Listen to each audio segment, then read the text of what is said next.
ప్రైజ్లో మంచిది. ఈ ప్రత్యేకమైన సమయంలో మరి దేవుడి వాక్యాన్ని కొద్ది నిమిషాలు ధ్యానం చేసుకుందాం. ఈ ప్రత్యేకమైన సమయంలో ఎఫెసీయులకు రాసిన పత్రిక 5వ అధ్యాయం 15వ వచనాన్ని మనం చదువుకుందాం. 5వ అధ్యాయము 15వ వచనం.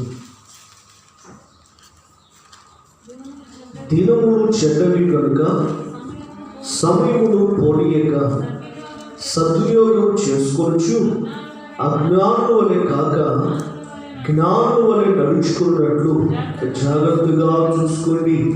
మంచిది. చిన్న ప్రార్థన. పరిశుద్ధుడైన తండ్రి, ఈ శ్రేష్టమైన ఈ వాక్య సమయాన్ని బట్టి నీకు స్తోత్రాలయ్యా.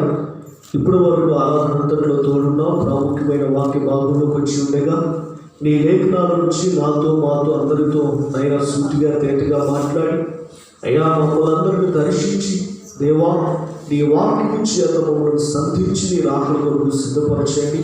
అయ్యా ఇదిగోనైనా ఇదిగో మా ప్రభు ఈరోజు చేరవచ్చిన బిడ్డలందరితో రాబోతున్న ప్రజలతో అయ్యా ఇదిగోనైనా అంతేకాదు ఈ యొక్క యూట్యూబ్ మరి నైనా ఛానల్ ద్వారా ఈ వాక్యం వింటున్న వారితో దేవా ప్రతి ఒక్కొక్కరితో కూడా అయ్యా నీవే సూటిగా తేటగా మాట్లాడి దేవా ప్రతి ఒక్కరిని దర్శించి నీవే మాట్లాడి సంధించమని నేను వేడుకుంటున్నాను. ప్రభు నీవే నైనా ప్రతి ఒక్కరిని పేరుగా దర్శించి నీ రాత్రి కొరకు సిద్ధపరచమని నైనా నీ దాసునోట నీ మాటలే వచ్చి వాక్శక్తుల నుంచి సూటిగా తేటగా స్పష్టముగా మాట్లాడి అయ్యా నీవే దర్శించమని ఆత్మ సంఘముతో చెప్పు మాట చెవిగలిగిన వాడు వినులుగా కానీ వాక్యం సెలవిస్తుందయ్యా.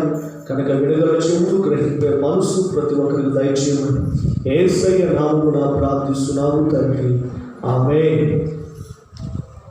మంచిది. ప్రభునందు ప్రియమైన దేవుడి బిడ్డలారా, ఇక్కడ దైవజనుడైన పౌలు గారు మరి ఎఫెసీ సంఘానికి ఒక హెచ్చరికను మరి తెలియజేస్తూ ఉన్నారు. ఏంటి ఆ హెచ్చరిక అంటే, దేవుడు వాక్యం ఉంటుంది కదా, దినములు చెడ్డవి కనుక. ఎలాంటివి అంటే దినాలు చెప్పాలి, ఎలాంటివి? చెడ్డవి అంటే కనుక చెడిపోయిన దినాలు కదా. ఎంతగా చెడిపోయి అంటే ఈ జీవించడం కంటే చచ్చిపోతే బెస్ట్ అనిపించే దినాలు. అంటే ఈ లోకమంతా చెడిపోయి పాపముతోనూ అక్రమముతోనూ మోసముతోనూ దగాలను కనుక ప్రతి విధమైన కలుషంతో నింపబడింది. అంతేకాదు ఇదిగో ఈ రోజు ప్రజలు అంటే ఈ లోకం ఎలా ఉందంటే మనం గమనించినట్లయితే ఈ రోజుల్లో ప్రజలు కనుక అసూయపరులైపోయారు. ఒకరంటే ఒకరు అసూయ, ద్వేషం, కక్షలు, కోపాలు, తగాదులు, గొడవలు, హత్యలు కనుక ఇటువంటి ఎన్నో ఎక్కువైపోయాయి. ఎటు చూసిన భూకంపాలు, ఎటు చూసిన యుద్ధాలు, ఎటు చూసిన కరువులు, ఎటు చూసిన ఇదిగో వరదలు కదా. మన వర్షాలకి ఎన్ని వరదలు వచ్చాయి కనుక వరదలు, భయంకరమైన వరదలు. ప్రియ దేవుని పిల్లరా, అది ఇదంతా సాలదన్నట్లుగా మరి ఈ పరిస్థితుల్లో కరోనా వైరస్ కనుక మొన్నదాకా వేల లక్షల మంది చనిపోతారు. ఈ వ్యాధులు కొన్ని కోట్ల మంది కనుక ఈ వ్యాధులు పడ్డారు. ప్రియ దేవుని బిడ్డలారా, అంటే ఈ దినాలు నిజంగా చాలా చెడ్డ దినాలు. ఇవి మనుషులకు ఉపయోగపడే దినాలు కాదు. మనుషులకు నష్టాన్ని, శాపాన్ని, ఇదిగో నాశనం తెచ్చే దినాలు. కనుక ఈ దినాలలో మనం అందరం బ్రతుకుతున్నాం. ఇంకా రానున్న దినాలు ఎంతకంటే భయంకరంగా ఉంటాయి. అయితే ప్రస్తుతం ఈ దినాల్లో మనం ఉన్నాం కనుక దైవజనుడైన పౌలు ద్వారా పరిశుద్ధాత్మ దేవుడు ఈరోజు మనతో మాట్లాడే మాట ఏందో తెలుసిన, దినములు చెడ్డవి కనుక చెప్పండి, మీరు సమయమును పోనీయక. ఏం చేయక? సమయమును పోనీయకూడదు. ఎందుకంటే అన్నింటిలో విలువైనది ఏంటంటే సమయమే. పోయిన సమయాన్ని మరలా మనం తీసుకురాలి. తెస్తామా? నిన్నటి రోజు మన ఈ రోజు వెళ్తామా? కాదు. ప్రియ దేవుడి బిడ్డలారా, ఇంకో మాట చెప్పిన, మనం రైలు కోసం వెళ్తాం. రైలు జస్ట్ ఒక 5 నిమిషాల్లో బండి వెళ్ళిపోవాలి. ఒకరోజు నేను గుంటూరు వెళ్దామని స్టేషన్కి వెళ్తే ఆ స్టేషన్ కాడ వెళుతున్నప్పుడు జరిగిన విషయం ఏంటో తెలుసిన, నేను అలా బండి స్టేషన్లో పెట్టి బైక్ పార్కింగ్లో పెట్టి అక్కడికి నేను టికెట్ తీసుకొని అట్లా ప్లాట్ఫామ్ మీదకి వెళ్ళేసరికి ప్లాట్ఫారాన్ని దాటి బండి వెళ్ళిపోదు అనిపించింది కదా. అయ్యో ఒక 5 నిమిషాలు ముందు వచ్చినా బాగుండేది అనిపించింది. మరలా పోయిన సమయం రాదు. మరలా ఎంత దిగులు పడినా, ఎంత చింతించినా, ఎంత బాధపడినా సమయం రాదు. బాల్యం పోతే మరలా రాదు, ఎవరు పోతే రాదు, మధ్య వయసు పోతే రాదు, ముసలితనం వస్తే రాదు. అంటే మనిషి ముసలితనం వచ్చిన తర్వాత మనిషి చనిపోతుంది. కనుక పోయిన బాల్యం మరలా వచ్చిందని ఎవరు రాదు, పోయిన ఎవరు కనుక మధ్య వయసులోకి వచ్చిందా రాదు. చాలామంది ప్రియ దేవుని బిడ్డల వయస్సులు కనుక 66 సంవత్సరాలను 16 సంవత్సరాలుగా చూపించాలని చాలా రంగులు ఆడంబరాలు చేస్తూ ఉంటారు. కానీ వాస్తవానికి ఆలోచించినట్లయితే ఎంత రంగు పూసినా మనిషి యొక్క స్వభావాన్ని బట్టి తెలుస్తుంది వాడు ఎంత వయసు గలవాడు. నేను ఎందుకు ఈ మాట చెబుతున్నానంటే సమయము చాలా విలువైనది. ఆ సమయం పోతే మరలా రాదు. కనుక సమయాన్ని మనం ఏం చేయాలంటే సద్వినియోగం చేసుకోవాలి. ఏం చేయాలి చెప్పండి? సద్వినియోగం చేసుకోవాలి. దాన్ని దుర్వినియోగం చేసుకోకూడదు. సమయాన్ని ఎవరు పోగొట్టుకోకూడదు. సమయమున కనుక దేవుడు మనకి ఇచ్చిన సమయంలో మనము దేవుడి కొరకు ఏమి చేయగలమో ఆలోచించాలి. ఇదిగో దేవుడి కొరకు ఎలా బ్రతకగలమో ఆలోచించాలి. ప్రియ దేవుడి బిడ్డలారా, చాలా మంది అనుకుంటారు, ఏమనుకుంటారు తెలిసిన, సమయమంతా పోయిన తర్వాత రేపు మాపు చచ్చే సమయానికి వచ్చినప్పుడు అప్పుడు సేవ చేస్తాం మాస్టర్ గారు అనుకుంటారు. నిజమండి, ఒంట్లో ఆరోగ్యం ఉండి ఒంట్లో శక్తి ఉన్నంత కాలం సేవ చేస్తూ రాని దేవుడు ఆయన సేవకులు ఎంతగా పిలుస్తున్నా ముందుకు రాదు. అంత బలవంతా పోయిన తర్వాత, శక్తి అంతా పోయిన తర్వాత అప్పుడు వస్తారు. ప్రియ దేవుడి బిడ్డల ఆలోచన చేయండి. నేను చెప్పే మాట ఏంటంటే సమయం విలువైనది. కనుక విలువైన సమయాన్ని మన పనుల కొరకే కాదు, మన వ్యక్తిగత అవసరాల కొరకే కాదు, దేవుడు మనకి ఇచ్చిన సమయాన్ని దేవుడి మహిమ కొరకు కూడా ఉపయోగించాలి. దేవుడు మనకి ఇచ్చిన సమయంలో దేవుడి కొరకు, ఆయన మహిమ కొరకు మనం బ్రతకాలి. అయితే ఎలా? దేవుడు మనకి ఇచ్చిన సమయంలో మనం ఎలా బ్రతకాలి? ఏ రీతిగా బ్రతకాలి దేవుడు ఇచ్చిన సమయంలో? ప్రియ దేవుడి బిడ్డలారా, తర్వాత అనుకుంటే తర్వాతలాగే ఉంటుంది కానీ మరలా మొదటికి రాదు. అదవుతుందా?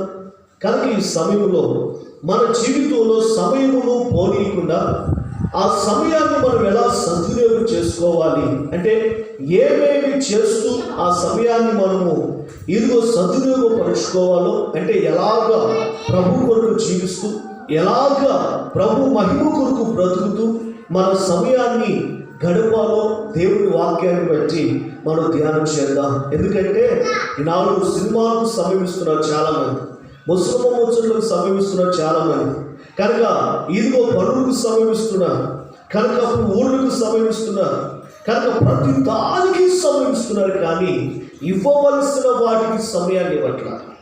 అదవుతుంది మీకు? ఇవ్వవలసిన వాటికి సమయం ఇవ్వకుండా వ్యర్థమైన వాటికి సమయం ఇస్తున్నారు. వ్యర్థమైన దానిని చేస్తూ దేవునికి అవమానాన్ని తెస్తున్నారు. సమయమంతా పోగొట్టుకున్న తర్వాత నష్టపోతున్నారు చాలా. కనుక ఈరోజు మన సమయం, దేవుడు మనకి ఇచ్చిన సమయంలో మనం ఏం చేయగలమో ఆ మాటలు కొన్ని విషయాలు నేను తెలియజేస్తాను. మీరు శ్రద్ధగా దేవుని వాక్యాన్ని ఆలకించాలని ప్రభు పేరిట మనం చేస్తున్నాం. చూద్దాం. చూడండి, ప్రకటన గ్రంథం 1వ అధ్యాయం 3వ వచనం. ప్రకటన గ్రంథం 1వ అధ్యాయం 3వ వచనం. మనము దేవుడు మనకి ఇచ్చిన సమయంలో మనం ఏం చేయాలి, ఆ సమయాన్ని ఎలా సద్వినియోగం చేసుకోవాలి? సమయము సమీపించి ఉన్నది కనుక ఈ ప్రవచన వాక్యములు చదువువాడును వాటిని విని ఇందులో రాయబడిన సంగతులను కైకొనువాడును ధన్యుడు. హల్లెలూయా. అంటే సమయము సమీపించి ఉంది. ఏ సమయం? ప్రభు వచ్చే రాకడ సమయం. అందుకే ఇప్పటికే రాకడకు సంబంధించిన సూచనలన్నీ జరుగుతున్నాయి కనుక దేవుని రాకడ బహు సమీపంగా ఉంది కనుక దేవుని రాకడ వచ్చే సమీపం అంటే రాకడ సమీపిస్తుంది కనుక మనం అందరం ఏం చేయాలంటే ప్రవచన వాక్యాన్ని చదవాలి, వినాలి, అందులో రాయబడిన సంగతులన్నీ కూడా గైకొనాలి. దేవుని స్తోత్రం చేద్దామా? హల్లెలూయా. కనుక దేవుని వాక్యం ఏమి చెబుతుందో, దేవుని లేఖనాలు ఏమని రాయబడినవో, దేవుని వాక్యము ఏదో ఏమి చేయమని మనల్ని హెచ్చరిస్తుందో ఆ వాక్యాన్ని అనుసరించి మనం నడవాలి. అదవుతుంది. గొంతులో ప్రాణం ఉన్నంత వరకు చెప్పండి, ధనవంతుడు దేవుని వాక్యాన్ని అనుసరించాడా? అనుసరించాడా? నిజమండి. వాక్యాన్ని వినడానికి ఇష్టపడాలా, వాక్యాన్ని చదవడానికి ఇష్టపడాలా, వాక్యము గైకొనడానికి ఇష్టపడాలా. బతికినంత కాలం నా ప్రాణమా తినుము త్రాగుము సుఖించు. నీకు ఈ జీవితంలో కనుక ఈ జీవితం నీకు అనుభవించడానికి దేవుడు ఇచ్చాడు కనుక తిను త్రాగు సుఖించు అన్నట్టుగా అన్నిటికీ సమయం ఇచ్చాడు. కానీ దేవుని వాక్యానికి సమయం లేకపోయాడు. ఏం కలిగింది దాని ద్వారా? ఏం కలిగింది చెప్పండి? ఏం కలిగింది? పాతాళాన్ని సంపాదించుకున్నాడు. ఏం సంపాదించుకున్నాడు? ఏం సంపాదించుకున్నాడు? పాతాళం. అందుకే అబ్రహాము ధనవంతుడితో అంటాడు, ఏమంటాడు తెలుసు, నాయనా నీవు ఇదిగో భూలోకంలో ఉండగా ఇదిగో సుఖాలు అనుభవించావు, కానీ లాజరు అయితే బాధలు అనుభవించాడు. అందుకే ఇక్కడ నెమ్మది పొందుతున్నాడు. అయ్యా అట్లా కాదయ్యా, భూలోకంలో నాకు సహోదరులు ఉన్నారయ్యా, వాళ్ళ దగ్గరికి వెళ్ళి సువార్త చెప్పాలయ్యా అంటే అక్కడ మోషే వంటి వారు ఉన్నారు, మోషే వంటి ప్రవక్తులు ఉన్నారు. అక్కడ వారు చెప్పిన మాట వింటే ముందు స్థలానికి వారు చెప్పండి, వాళ్ళు రారు. నీ ముందు స్థలానికి వారు రారు. కనుక ఎక్కడికి? పాతాళానికి. పాతాళం నుండి ఎవరు తప్పించబడతారు? సమయం ఉండగా దేవుని వాక్యాన్ని ధ్యానించిన వాళ్ళు, దేవుని వాక్యాన్ని విన్న వాళ్ళు, దేవుని వాక్యాన్ని అనుసరించి బ్రతికిన వాళ్ళు, ప్రియ దేవుని బిడ్డలారా, పాతాళాన్ని తప్పించుకొని పరలోకానికి చేర్చబడతారు. దేవునికి స్తోత్రం చెప్పండి. హల్లెలూయా. అందుకే చక్కని మాటలు చూడండి. యోహాను సువార్త, దేవుని పరిశుద్ధ గ్రంథంలో యోహాను సువార్త 5వ అధ్యాయం 53వ వచనాన్ని, ఒక నిమిషం 5వ అధ్యాయం 24వ వచనం. నా మాట విని నన్ను పంపిన వారి యందు విశ్వాసం ఉంచువాడు నిత్య జీవము గలవాడు, వాడు తీర్పులోనికి రాక మరణములో నుండి జీవములోనికి దాటి ఉన్నాడని మీతో నిశ్చయముగా చెప్పుచున్నాను. హల్లెలూయా. దేవుని వాక్యం ఏమని సెలవిస్తుందంటే, నా మాట విని నన్ను పంపిన వారి యందు విశ్వాసం ఉంచువాడు చెప్పండి మరణములో నుండి జీవులోనికి వెళ్తాడు. హల్లెలూయా. ఇక మరణంలోకి వెళ్ళడు, తీర్పులోనికి వెళ్ళడు, డైరెక్ట్గా పరలోకానికి వెళ్ళిపోతాడు, నిత్య జీవాన్ని సంపాదించుకుంటాడు. అందుకే దేవుని వాక్యం, దేవుడు మనకి ఇచ్చిన సమయంలోనే దేవుని వాక్యాన్ని ధ్యానించాలి, దేవుని వాక్యాన్ని వినాలి. రేపు ఒక రోజు రాబోతుంది, ఈ వాక్యము లేని రోజు రాబోతుంది, చెప్పే సేవకులు లేని రోజు రాబోతుంది, మందిరాలు లేని రోజు రాబోతుంది. కనుక ఇదిగో దేవుని వాక్యము కనుమరుగైపోయే రోజు రాబోతుంది. అప్పుడు నీకు చెప్పేవాళ్ళు ఉండరు, చదవడానికి బైబిల్ ఉండదు. కనుక కాబట్టి సమయం ఉండగానే ఏం చేయాలి చెప్పండి? ఏం చేయాలి? దేవుని వాక్యాన్ని చదవాలి, వినాలి, ఏం చేయాలి? అనుసరించి నడవాలి. కనుక సమయం ఉండగా మనం చేయవలసిన పనులేంటో చదువుతున్నాం. 1, దేవుని వాక్యాన్ని అనుసరించి నడవాలి. 2, చూడండి ఒకసారి. సమయం ఉండగా మనం చేయవలసిన పని ఏంటో తెలిసిన ఒకసారి కొరింథీయులకు రాసిన పత్రిక ఈ ప్రత్యేకమైన సమయంలో 2వ కొరింథీ 6వ అధ్యాయము 3వ వచనాన్ని మనము చదువుకుందాం. 6వ అధ్యాయము 3వ వచనం.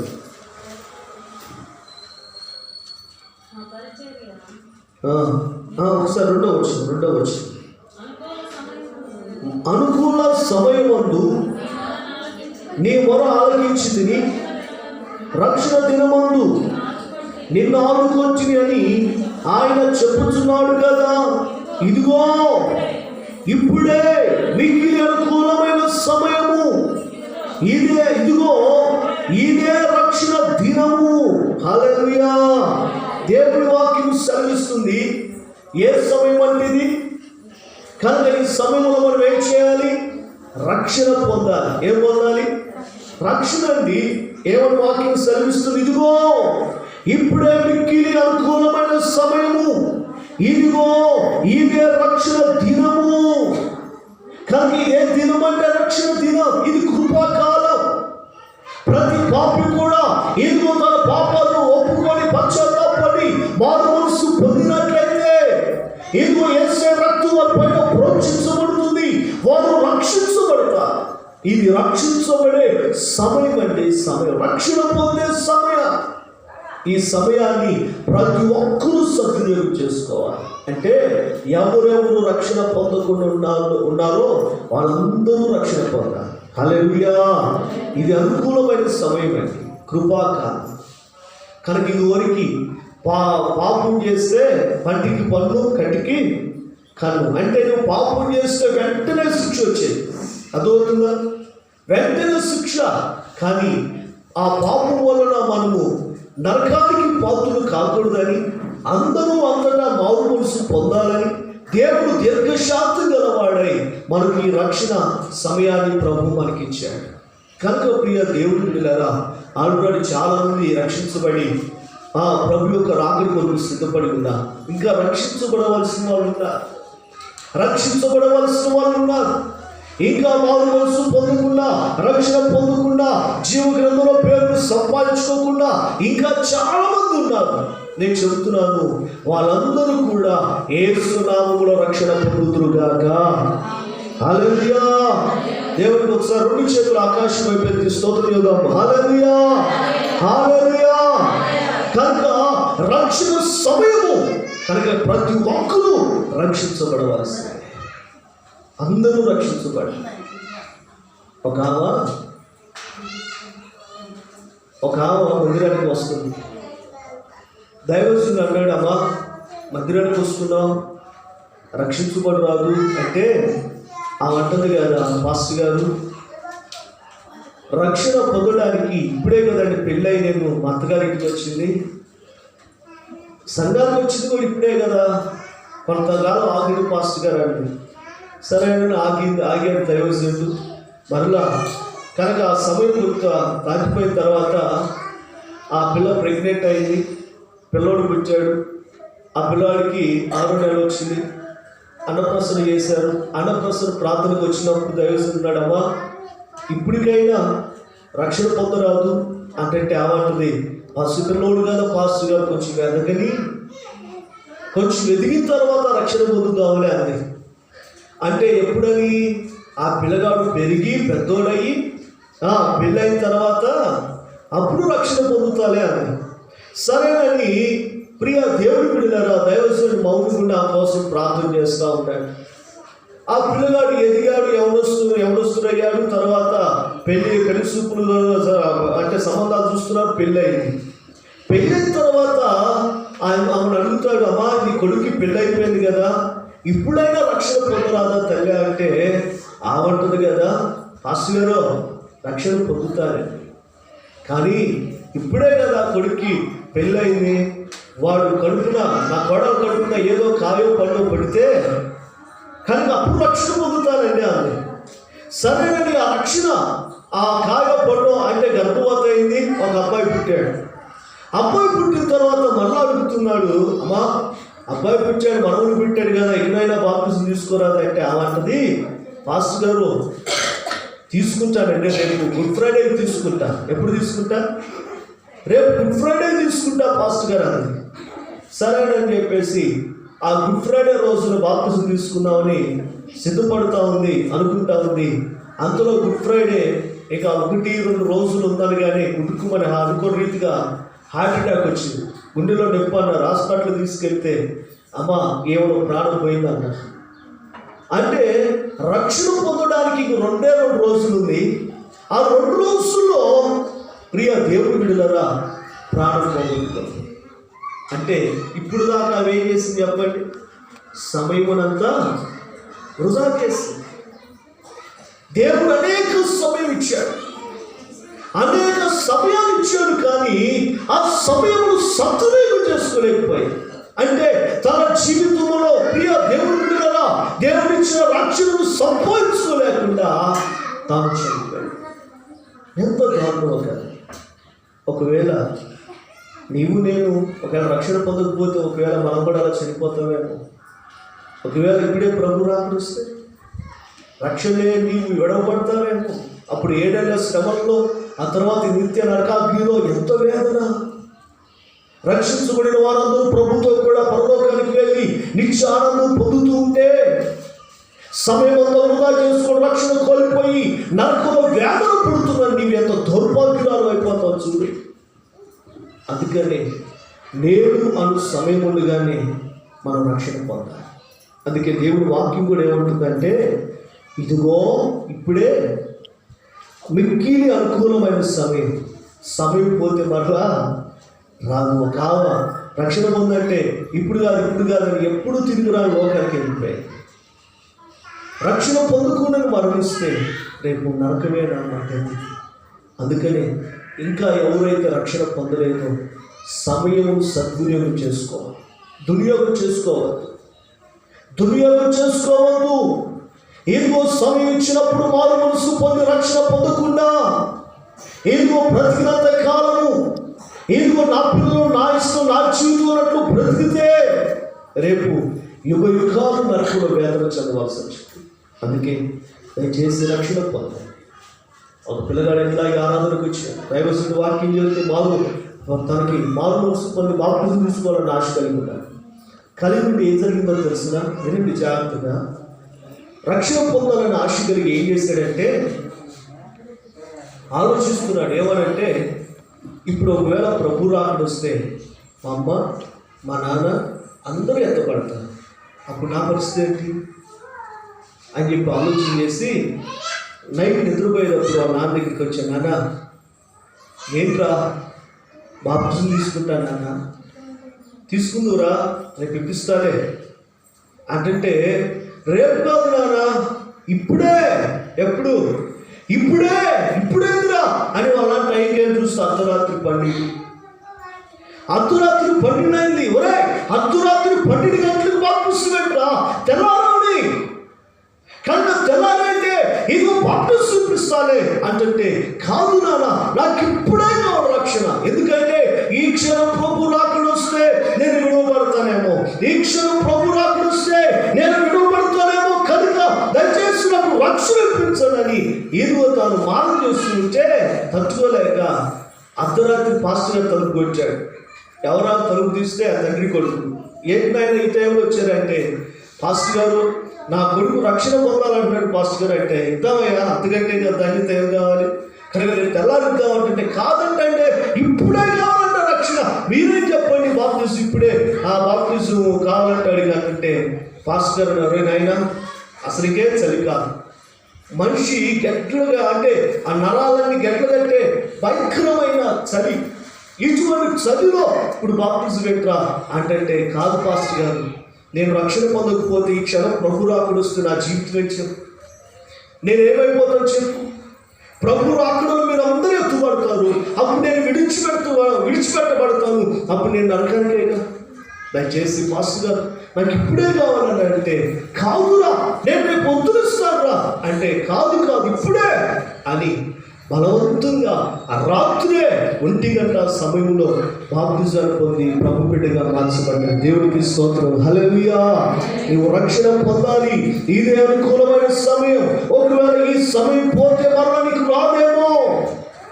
ఈ సమయాన్ని వెనక వేస్తే రేపు అనే సమయం మరలా నీకు రాదేమో ఆలోచించే. అందుకే సమయం ఉండగానే ఏం చేయాలి? రక్షణ పొందాలి. పెద్దల సామెత ఒకటి ఉంది కదా, ఏమని? దీపం ఉండగానే ఇల్లు చక్కబెట్టుకోవాలి, ప్రాణం ఉండగానే ప్రభుని నమ్ముకొని రక్షణ పొందాలి. కనుక ఈ ప్రత్యేకమైన సమయంలో మనమందరం కనుక దేవుని యొక్క సమయాన్ని కనుక ఒకటి వాక్యానికి సమయం ఇద్దాం, రెండు రక్షణ పొందవలసిన వాళ్ళు ఉంటే దయచేసి రక్షణ పొంది ప్రభు బిడ్డగా మార్చబడి జీవగ్రంథంలో పేరు సంపాదించుకోండి. రక్షించబడిన మాకున్న నిరీక్షణ ఎంతో తెలిసిన ఇప్పుడు ప్రభు రాకడ వచ్చిన ఖచ్చితంగా మేము పరలోకం వెళ్తాం. కానీ రక్షణ లేని వారికి ఆ నిరీక్షణ ఉండదు. అందుకే క్షణక్షణ భయంతో బ్రతకాల్సిందే. కనుక ప్రియ దేవుని బిడ్డల రక్షణ పొందండి, ప్రభు బిడ్డలుగా మారండి. అంటారు కదా చాలామంది, రక్షణ పొందవచ్చు అంటే చాలామంది అంటారు, పాస్టర్ గారు ఆ ప్రభు ఆ చిత్తం ఏర్పాటు చేసిన తర్వాత అప్పుడు పొందుతారండి రక్షణ. ఆ సమయం రానివ్వండి. ఆ సమయం రాకుండానే నీ కోసం ప్రాణం పెట్టాడు యేసయ్య. లేకపోతే సమయం రాకుండానే యేసయ్య ప్రాణం పెట్టాడా? సమయం రాకుండానే యేసయ్య మన కొరకు రక్తం కాల్చాడా? మన కొరకు యేసుక్రీస్తు ప్రభువా 2020 సంవత్సరాల క్రితమే ఈ లోకంలో పుట్టి 33 సంవత్సరాలు జీవించి మన కోసం తన ప్రాణాన్ని ఇచ్చాడు. ఆఖరి రక్తం వరకు కాచాడు. తలపైన ముళ్ళ కిరీటం, దేహమంతా కుర్రాదప్పులు, చేతుల కాళ్ళలో మేకులు కొట్టబడి, ప్రక్కలో పొడవబడి యేసుక్రీస్తు ప్రభువారు మన కోసం మరణించాడు. ఎందుకు తెలుసున? యేసు రక్తం ప్రతి పాపము నుండి మనను పవిత్రపరచడానికి, కనుక నిన్ను నన్ను పరిశుభ్రపరచడానికి, ఇదిగో నరకం నుండి తప్పించడానికి, శాపం నుండి విడుదల చేయడానికి యేసయ్య ప్రాణం పెట్టి రక్షణ సిద్ధపరిస్తే ఎంతకాలం యేసయ్య రక్షణ నిర్లక్ష్యం చేసి ఇదిగో రేపు ఒకవేళ నరకానికి పోతాయి. ఒకసారి ఆలోచించి. కనుక ఈ ప్రత్యేకమైన సమయంలో మొదటిగా వాక్యానికి సమయం, కనుక రెండోది ప్రియ దేవుని రక్షణకు సమయం, దేనికి అనుకూలమైన రక్షణ సమయం ఇది. మూడో విషయం ఏంటో మనం చదువుకున్నాం, చూడండి ఒకసారి. దేవుని పరిశుద్ధ గ్రంథంలో ప్రియ దేవుని కొరింథీయులకు రాసిన 2వ పత్రిక 6వ అధ్యాయం దీంట్లోనే పైన ఒక మాట ఉంది, చూడండి. ఆ మాట 2వ వచనంలోనే, అనుకూల సమయమందు నీ మొర ఆలకించితిని. దేవునికి స్తోత్రం, హల్లెలూయా. మొర ఆలకించాడట. మొర ఆలకించడం అంటే ఒకసారి యెషయా గ్రంథం 49వ అధ్యాయంలో చెప్తాం. యెషయా గ్రంథం 49వ అధ్యాయం 8వ వచనం. ప్రభు యెహోవా ఇలాగు సెలవిచ్చుచున్నాడు, అనుకూల సమయమందు నేను నీ మొర ఆలకించి నీకు ఉత్తరం ఇచ్చితిని. దేవునికి స్తోత్రం. రక్షణ దినమందు నిన్ను ఆదుకొంటిని. దేవుని వాక్యం సెలవిస్తుంది. కనుక అనుకూలమైన సమయము దేవుడు మన ప్రార్థన ఆలకిస్తాడంట. అంతేకాదు ఒకసారి కీర్తన 69వ కీర్తన చేయండి. ఒకసారి 69వ కీర్తన 11వ వచనం. 69వ కీర్తన 11వ వచనం. యెహోవా అనుకూల సమయమున నేను నిన్ను ప్రార్థించుచున్నాను. దేవా, నీ కృపా బాహుల్యమును బట్టి, నీ రక్షణ సత్యమును బట్టి నాకు ఉత్తరం ఇమ్ము. హల్లెలూయా. 2 చేతులు ఆకాశం వ్యాపన్నాము. అమ్మో, చేతులు ఏమన్నాయినా ఎందుకు వచ్చాము ఈ ప్రార్థన మందిరానికి అన్నట్లు అసలు వందనా హల్లెలూయా చెప్పట్లేదు. ఎందుకు? దేవుడి స్తోత్రం, హల్లెలూయా హల్లెలూయా. కనుక దేవుడి వాక్యం సెలవిస్తుంది, అనుకూల సమయమందు నేను ప్రార్థించుచున్నాను. కనుక దేవుడి సన్నిధిలో మనము ప్రార్థించాలండి. అంటే మన సమయాన్ని వాక్యానికి, మన సమయాన్ని రక్షణ పొందడానికి, మన సమయాన్ని దేవుడి సన్నిధిలో ప్రార్థించడానికి ఇవ్వాలి. దేనికి ఇవ్వాలి? దేవుడి సన్నిధిలో ప్రార్థించడానికి ఇవ్వాలి. కనుక ప్రియ దేవుడి బిడ్డలారా, ప్రార్థించే సమయం మనకుంది. అదే సమయం తెలుసా? యేసుక్రీస్తు ప్రభువారు చాలా చీకటి ఉండగానే యేసు మొదలు పెట్టాడు కదా, అవునా కాదు? చాలా చీకటై ఉండగానే యేసుక్రీస్తు ప్రభువు ప్రార్థించాడు. ఆయన అంటే వేకువజాము ప్రార్థన, సాయంకాల ప్రార్థన, మధ్యాహ్నమందు ప్రార్థన. అంటే మన పితరులైన భక్తులు దానియేలు, దావీదు ఇలాంటి భక్తులందరూ కూడా దినములకు 7 మార్లు దేవుని స్తుతించారు, ముమ్మారు ప్రార్థన చేశారు. ఏం చేశారు? ముమ్మారు ప్రార్థన చేశారు, 7 మార్లు దేవుని స్తుతించారు. ఈనాడు ఒక్క మారైనా ప్రార్థించే తల్లులుంటే దేవుడు స్తోత్రం చెప్పండి. దెయ్యాలు మా మీద ఎక్కకుండా చూడు ప్రభు అన్నారు కాదు, మా అందరినీ జ్ఞాపకం చేసుకుని ప్రార్థించే తల్లులు. దేవునికి స్తోత్రం. హల్లెలూయా. మంచిది. మా జానపాలన ఉన్నట్టున్నాడు అన్న చేస్తాం మా కోసం ప్రార్థన. దేవునికి స్తోత్రం. హల్లెలూయా. కనుక ప్రార్థిస్తూ అంటే ఆ తెల్లారగట్టునే వేకువనే లేచి ప్రార్థన చేయాలి. ఇవాళ మాకు నిద్ర లేదు. ప్రియ దేవుని బిడ్డలారా, ఆ వాస్తవానికి మేము లేచే టైం 3 గంటల టైం. కనుక 3 గంటల నుంచి ఆ పాస్టర్ గారు అయితే ప్రియ దేవుని బిడ్డలారా 3:30 దాకా ప్రార్థన చేసింది. 3:30 నుంచి ప్రోగ్రాంలు ఏర్పాటు చేసింది. మన 4 గంటలు కాసి మీకోసం నేను ఎదురు చూడాల్సి వచ్చింది. కనుక సంస్కారార్థ విషయం అంటే కనుక ప్రతి దినము మాకు అదొక 3 గంటల ప్రార్థన అలవాటు అయిపోయింది. కనుక 7 గంటలు 7:30 నుంచి కరెక్ట్గా 7:30 అవగానే పిల్లలు అంటారు, డాడీ ప్రార్థన చేసుకుందాం డాడీ. వాళ్ళు ముందే అంటారా? కనుక ఆ ప్రార్థన సమయం మనకు తెలిసిపోయింది. 7:30 నుంచి మేము ప్రార్థన చేసుకుంటాం.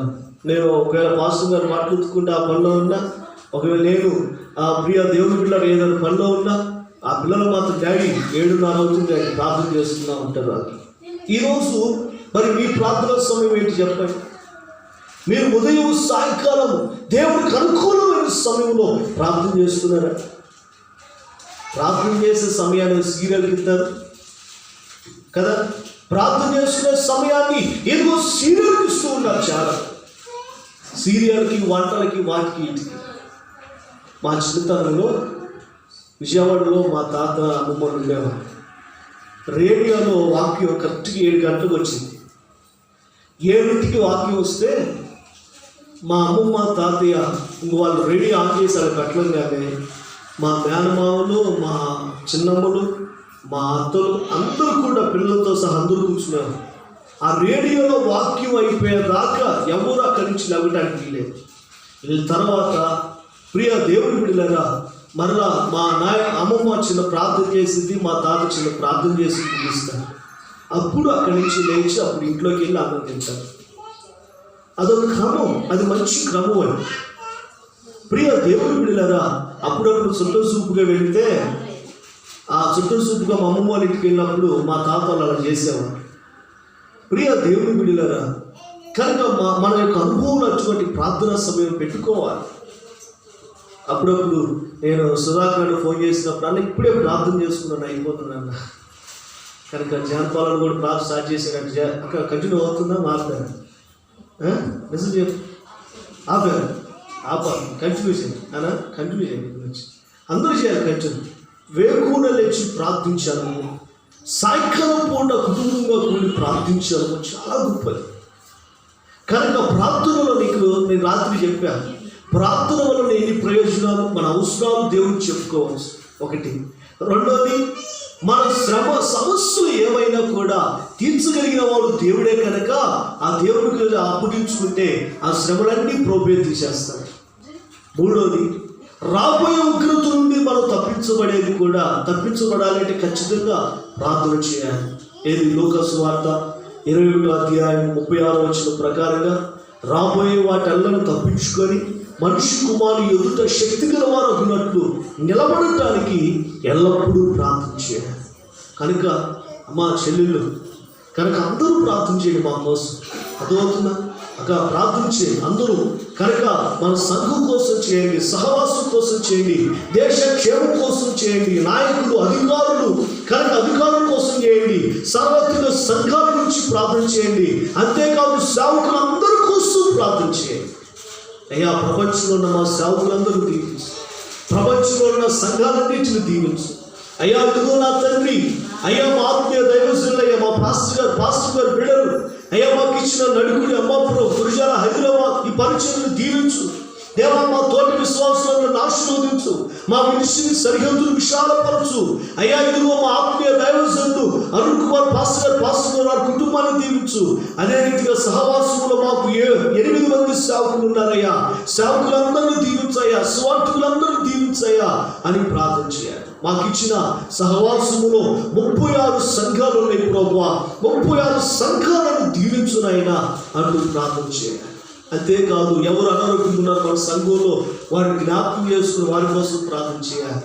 ఎవరు సంఘానికి వస్తూ ఆగిపోయి ఆత్మీయతలో బలహీనం అయిపోయారు, అయ్యా వాళ్ళ విశ్వాసం ప్రార్థనకు రాక దూరం అయిపోయిందయ్యా, ఆ విశ్వాసం మా దగ్గరికి నడిపించయ్యా, ఆత్మీయతలో నిలబెట్టిందయ్యా అని అలా పడిపోయిన వారి కోసం ప్రార్థన చేయాలి. అర్థమవుతుందా? అంతేకాదండి, మంత్రుల కోసం ప్రార్థన చేయాలి, సీఎం కోసం ప్రార్థన చేయాలి, ప్రధానమంత్రి కోసం ప్రార్థన చేయాలి, కనుక దేశ నాయకులందరి కోసం ప్రార్థన చేయాలి, ప్రభుత్వాల కోసం, అధికారుల కోసం, అందరి కోసం, మనుషులందరి కొరకు మనం ప్రార్థన చేయాలి. ఎందుకు చేయాలో తెలుసా? ఎందుకు చేయాలి? మనము సుఖంగా బ్రతకడం కోసం. కనుక ప్రియ దేవుని బిడ్డలారా, సమయాన్ని వృధా చేయమాక. ప్రార్థన సమయం ఒక కేటాయించుకొని, ఇదిగో పొద్దునే ఇంటికి ప్రార్థన చేయాలి, సాయంత్రం 8 గంటలకు ప్రార్థన చేయాలి అని కేటాయించుకొని ఆ సమయాన్ని ప్రార్థన కోసం కేటాయించుకొని ప్రార్థన చేయాలి. ఖచ్చితంగా దేవుడు మీ కుటుంబాల్లో అద్భుతాలు చేస్తాడు. ఇంకో వాస్తవం చెప్పకుండా, ఎక్కడ 2-3 నా నామము కూడి ఉంటారో వారి మధ్య ఉంటానని కదా. అంటే భార్యాభర్త పిల్లలు కూడి ప్రార్థన చేస్తుంటే అక్కడ ఎవరు ఉంటారు చెప్పండి? దేవుడు ఉంటాడు. మీ ఇంట్లో దేవుడు ఉంటాడండి, నిజం దేవుడు ఉంటాడు. ప్రార్థన సమయం ఎక్కువగా ఇంట్లోనే ప్రార్థన చేస్తాం, పక్కన మందిరంలో గురించి ప్రార్థన చేస్తే ఇంకా ఆశీర్వాదమే. కానీ మా ఇంట్లో కూడా దేవుడు రావాలి, మా ఇంట్లో కూడా యేసై ఉండాలి, మా ఇంట్లో కూడా ప్రార్థన బలిపీఠం కట్టుబడాలి అని మా ఇంట్లో కూడా ప్రార్థన చేస్తాం. మళ్ళీ పిల్లలు పొద్దున్నే మళ్ళీ ఇక్కడికి వచ్చి వాళ్ళు బలిపీఠం దగ్గర మోకరించి ప్రార్థన చేస్తాం. మేము తెల్లారి 3 గంటలకు లేసి మంచాల కాడి మోకరించి ప్రార్థన చేస్తూ ఉంటాం. ఇది మా గొప్ప కోసం చెప్పట్లేదు, కానీ సంఘమైన మీరు నేర్చుకుంటారని, ఆ ప్రార్థన శక్తిని మీరు అనుభవిస్తారని, ఆ ప్రార్థనలో ఉన్న ఆశీర్వాదాలు పొందుకుంటారని ఈరోజు మీకు తెలియజేస్తున్నాను. దేవుడికి స్తోత్రం, హల్లెలూయా. కనుక 3వది ప్రార్థనా సమయం. ఏ సమయం? ప్రార్థన చేసుకునే సమయం. కనుక 4వ మాటగా మనం ఒకసారి చూడండి. 4వదిగా దేవుని పరిశుద్ధ గ్రంథంలో హెబ్రీయులకు రాసిన పత్రిక 3వ అధ్యాయము 14వ వచనాన్ని చదువుకుందాం. 3వ అధ్యాయం 14వ వచనం. 13, 14, 15.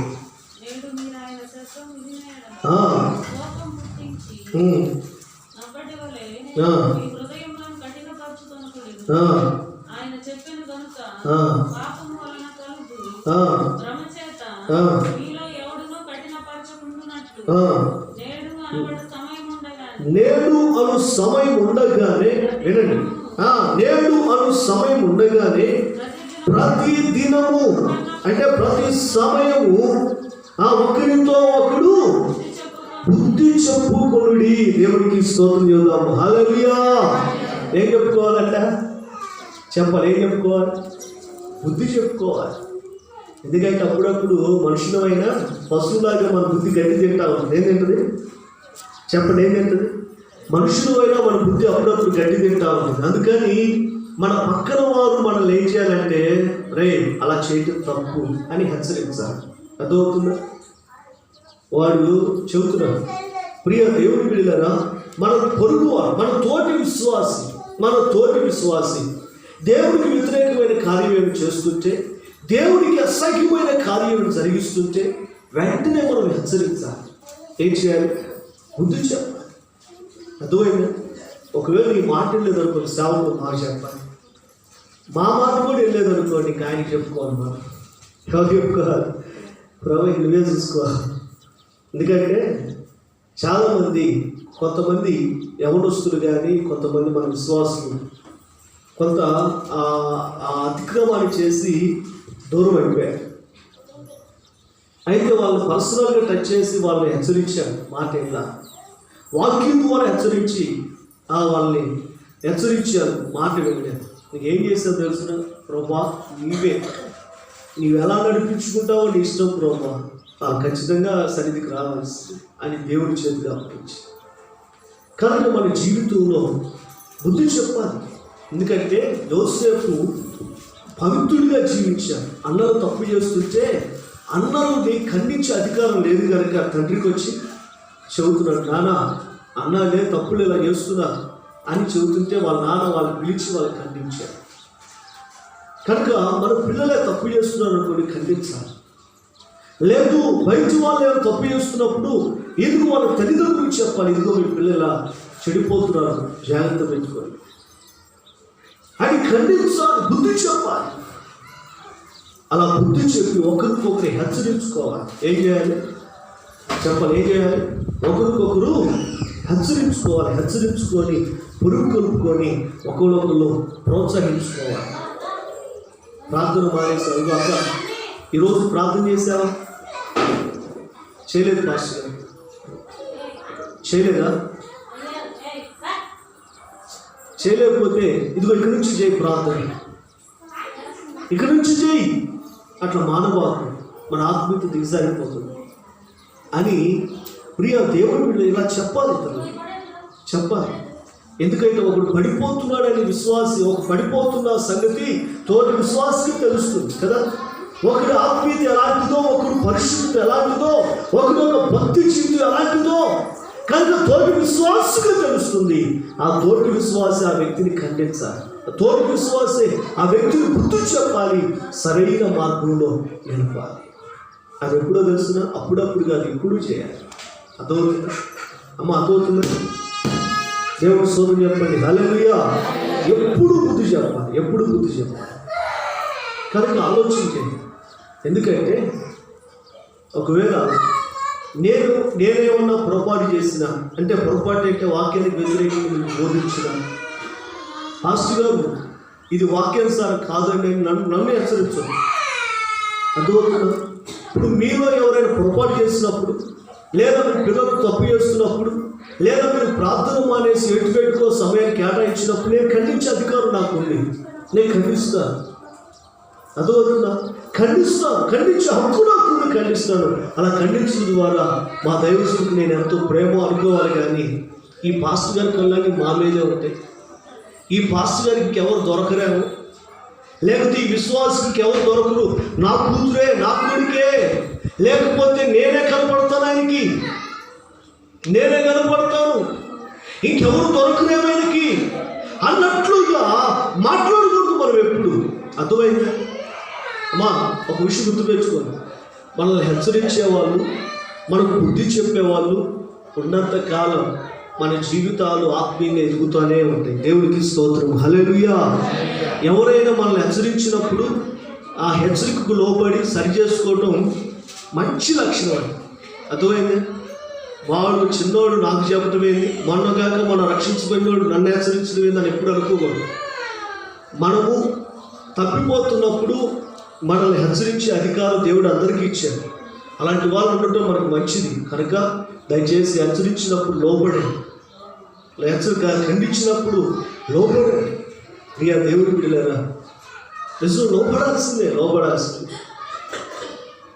ఒకరోజు సుధాకర్ భార్య రాని ప్రార్థనకు భలే కోపం వచ్చింది. రాలేదని అడుగుతుంటే ఆ పిల్ల అంటుంది, ఆ పిల్ల ఒక్క పిల్లతో పని కావట్లేదన్న అంటుంది. ఆ పిల్ల నేను రాకపోయినా ఆ పిల్లలు ప్రార్థన పంపించేగా అంటున్నాను.